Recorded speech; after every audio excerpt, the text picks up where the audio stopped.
Well, welcome to another episode of Rim Shots with Sean right here on the Rock Rage Radio Network. And I have a lady here who I think this is going to be a super interesting conversation. I was sent some information about some things that they're doing, and I decided I needed to get Pamela Aloia from. I'm sorry, you said again because I Blossom remembered Consulting. Blossom lost because Consulting. it came up as Merch Baby. Mars Baby Media. Yes, they're my press people. So they sent out the press release, and that's what you got was the press release about the new offering that we're doing.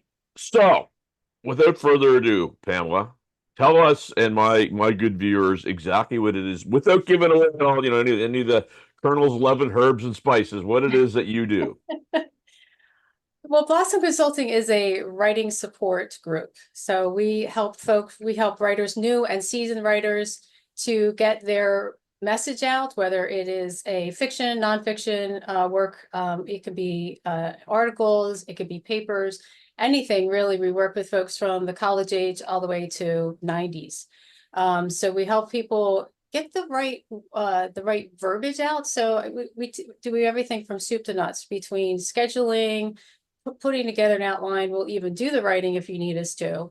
We'll do the editing, proofreading, help you out with some of the publishing options that you have out there, as well as design if you want a book cover or anything like that. So soup to nuts in a nutshell, that's kind of what we do. So, I mean, my background is music. We started out as a music podcast. I branched out because I felt there were so many interesting, topics out there, and I have veered into a little bit into the writing realm. Not that I've done it a lot personally, but the thing to me that's fascinating is that there's a lot of similarities between publishing in the music business and publishing in the literacy world. But it's similar. That doesn't seem to, if you're a do-it-yourself person, it doesn't seem like there's a lot of places to kind of find things to further your craft. Is that more or less what you guys are trying to do for people? Well, so publishing, there are many options for publishing. You have the traditional publishing that you can do, and that usually takes quite a long time. Many of the times, if you want to submit a piece, it takes sometimes months for a publisher to get back to you. And usually you cannot be submitting your piece anywhere else. So you do have a long waiting period. So if you happen to get rejected here, you wait a few months and then you submit it somewhere else. Then you also have publishing houses that will help you do for a fee. They help you do some of the editing, the cover design, some of the things that we do. But it's all in a blanket kind of a all-in-one price. Then you have the self-publishing avenues, which many are free, not all are. You've got Drafted Digital, you have Amazon, you have Barnes and Noble, and those places you can do for free on your own. Like you said, do it yourself. Now, there's pros and cons to each, and that's one of the things we talk about when we do work with our authors, is to find out what it is that they really want to do, why they're writing, who their audience is, and how quickly they want to get that word out there. So we like to tailor our services to the person specifically for what they need. So you could come to us just for a cover design. You could come to us just for editing. You could come to us for everything from planning to help publishing. It really is based on where you are, because there are a lot of folks out there who need accountability. They need time. They need somebody to help them plan to write, make sure they have a decent outline, and make sure they're actually doing it. Because let's face it, not everybody has time to write. A lot of people are writing their stories while they're working a full-time job or doing other things. So it's not their mainstream of income. They have a story to tell, something, and they really want to get it out there. I've worked with different people who have had various mental health issues or regular health issues that they've had to overcome in the midst of other things happening, like people dying, or they got diagnosed with cancer, that sort of thing. So it's been kind of interesting to see that. But again, you don't have a lot of time per se to write everything you want to. And then you work with people who have already written everything, they just don't know what to do with it, and they need to have it edited and then processed and then published. So it really depends on where that person is. And that's why I think we do a really good job at tailoring what our service is based on what you need. I've got a friend here. I'm going to give him a little plug. He's a local friend up here in Yarmouth, Nova Scotia. He wrote a book of poems. His name is Nice. Kevin Valley, and he's a guy and actually, oddly enough, I was cleaning, and if you know me, that's very odd and rare. So I Good for you. decided to put those there, yeah, so I wouldn't get them buried. But I was looking at it as you were mentioning that, and he told me the story of trying to get that published, and how he didn't really know anybody. He didn't know where to go to. He kind of had a vision of, he had these poems that were rattling around his head and on pieces of paper, and then he committed them to something. Um, for somebody like him, would they be a target audience for you, where they want to get something out? They're passionate about it. To your point, they're still working a job, but they get this piece of work that they have to get out to the public. Yes, so since he already has the piece of work done, I'm assuming he doesn't want to rebrand it or anything like that, which is also something we'll do if somebody has already published something and they want to rebrand it. So it's a second edition or newer, so that you can go to the same audience and get another go at it. We can certainly do that too. What you're getting into, there's a fine line between publishing and then marketing. So the Right. marketing piece is separate. We do some marketing. We offer press releases, we do press pushes, we do one sheets, pages that you can use to share people and share with people online, as well as to have during your book signings. So we do help with those sort of events, finding places where you can do your book signings online or in person. And then also we help out with the marketing, say on Facebook and Amazon and things like that. I will say that is not our total forte, but it's definitely something we've segued into recently.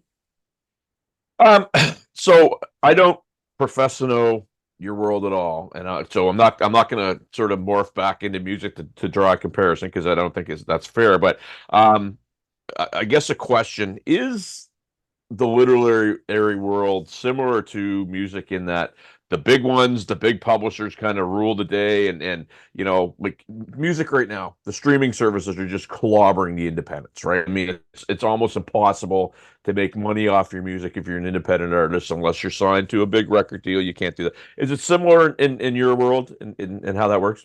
I would say it's similar. However, there are some exceptions. So yes, you will make more money potentially, depending on the deal, because you really have to look at the deal you get with publishers, as you do when you're signing with a record label. So you really need to look at that. But yes, you will have the bigger reach. You'll have the bigger marketers who will be able to get you out there in places that you probably would not be able to. However, I think we're kind of, I don't want to say leveling the playing field, but we're getting closer. There are places out there that you can publish your book, ebook, as well as print, that'll distribute it to 12 to 20 different platforms. So there are some platforms that are not as well known, but they definitely have a niche market. So it's not uncommon for us to put some of our folks on those platforms, because it is increasing the reach. The other piece that you want to look at is, what is your purpose for publishing? Some people are in the academic area and they're okay with just publishing and then using that when they do their lectures and their classes and things like that. So they're not necessarily looking to make a ton of money. They just want to put it out there so people have ready access to it. Then you have other people who have an awesome fiction book, who they're like, I'm not sure where to go. I really just want to get this out there and see what people's responses are to it. So we do a brief targeted market. Sometimes we do a pre-release before we release it, just to see how things are going, and if we need to change and redirect that market. So I need to circle back to truly answer your Sure. question. I'm not sure if I'm totally answering your question. There you are. I think on a high level, I would say yes, but I think again, you need to look at what your reasons are for publishing, and is it really to make money, or is it to get your information out there to inspire and That, inform? that's a fair statement. Yeah. So I feel I know what the answer is going to be to this, but do you find your clients, and does networking play a huge part in what you do, or a big part in what you do? Yes. Yes. And so, and a lot, and you'll see that too with the folks that, how do I say this? So, and the folks that are really into what they're doing, I mean, we work with a large range of genres. So we have fiction, we have nonfiction. I work with historians, I work with self-help folks, I've worked with doctors. So there's a wide range of information and types. So we don't just stick with one niche. And that's where I think the marketing is a little, I don't want to say it's tough for us because we do a great job at researching and getting some of the lists that we have, and then combine that with the networking that the author has already done or has adds to it. So the more networking you've done, the more networking you do, obviously, the greater your reach is going to be. Well, and I think the reason why I ask is because I guess it doesn't. I worked in corporate sales. I was telling you before we started. Mhm. That's all about networking. I mean, really, Yeah. music certainly is, and people don't understand that it is, but I could give you 4 examples of people that I've met, that when I talk to them, they know people that I know that nobody's ever met before. You know what I mean? Sure. So, Yeah. I think that can't be overlooked. And if I guess in terms of that, and your network is important. What would you say to somebody that's trying to find you or trying to find your services about networking and taking advantage of that?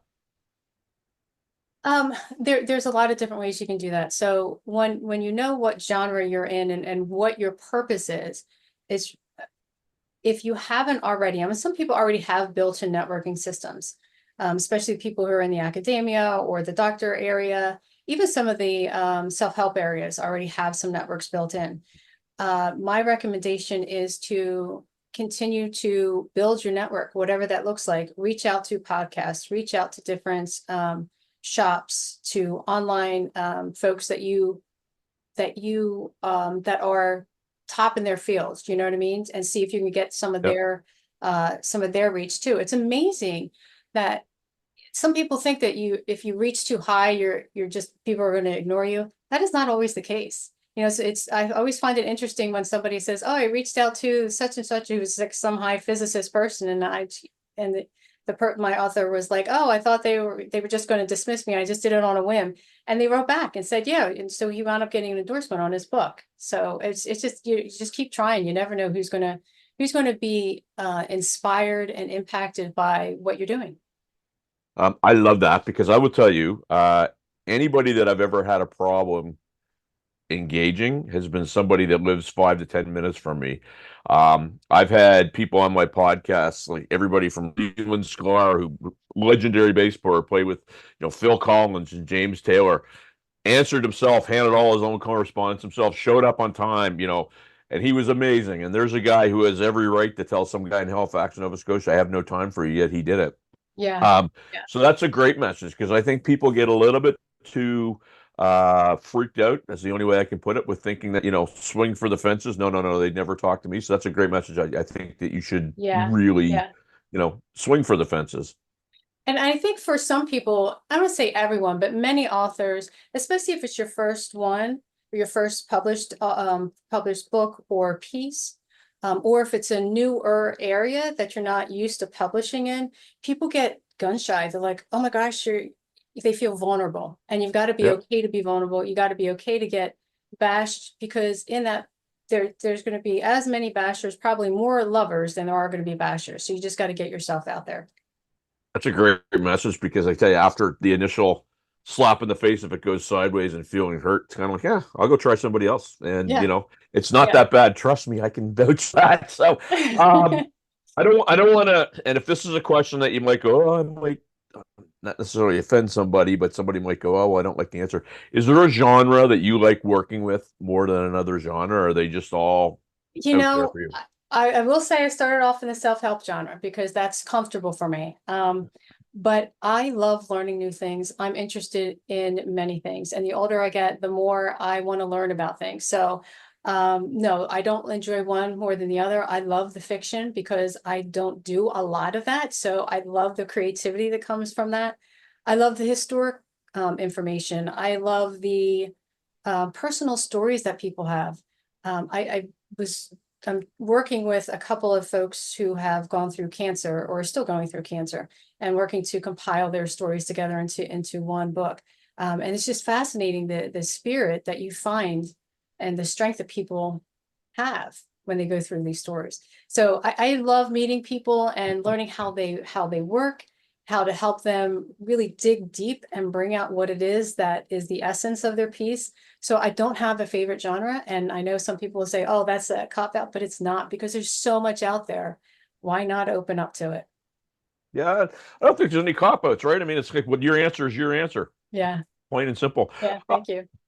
Um, so one of the things, I guess, my 4,000 foot view, not 30,000 foot view, because I'm kind of in the weeds on it a little bit. The literary world, to me, as an outsider looking in, seems to be very helpful to one another, and very where music might be really competitive and really not helpful. Is that an accurate depiction? Am I seeing things that I think I'm not seeing? Can you repeat that? What did you say you think it is? I just find the literary world, everybody that's in it seems to be super helpful, and they want to see other people's success. And music is sometimes the opposite. It's competitive. Yeah, okay. Is that an accurate depiction? Okay. Am I seeing that correctly? I will say for the most part, I do believe that most folks that I have worked with are eager to help each other. Right. There are you're going to come across people that don't want to share ideas, that will knock down your work because they feel they need to for whatever reason. I'm not saying that constructive criticism is not important. It is. You need to be able to hear and receive constructive criticism, but you also need to be able to give it in a positive light too, with compassion.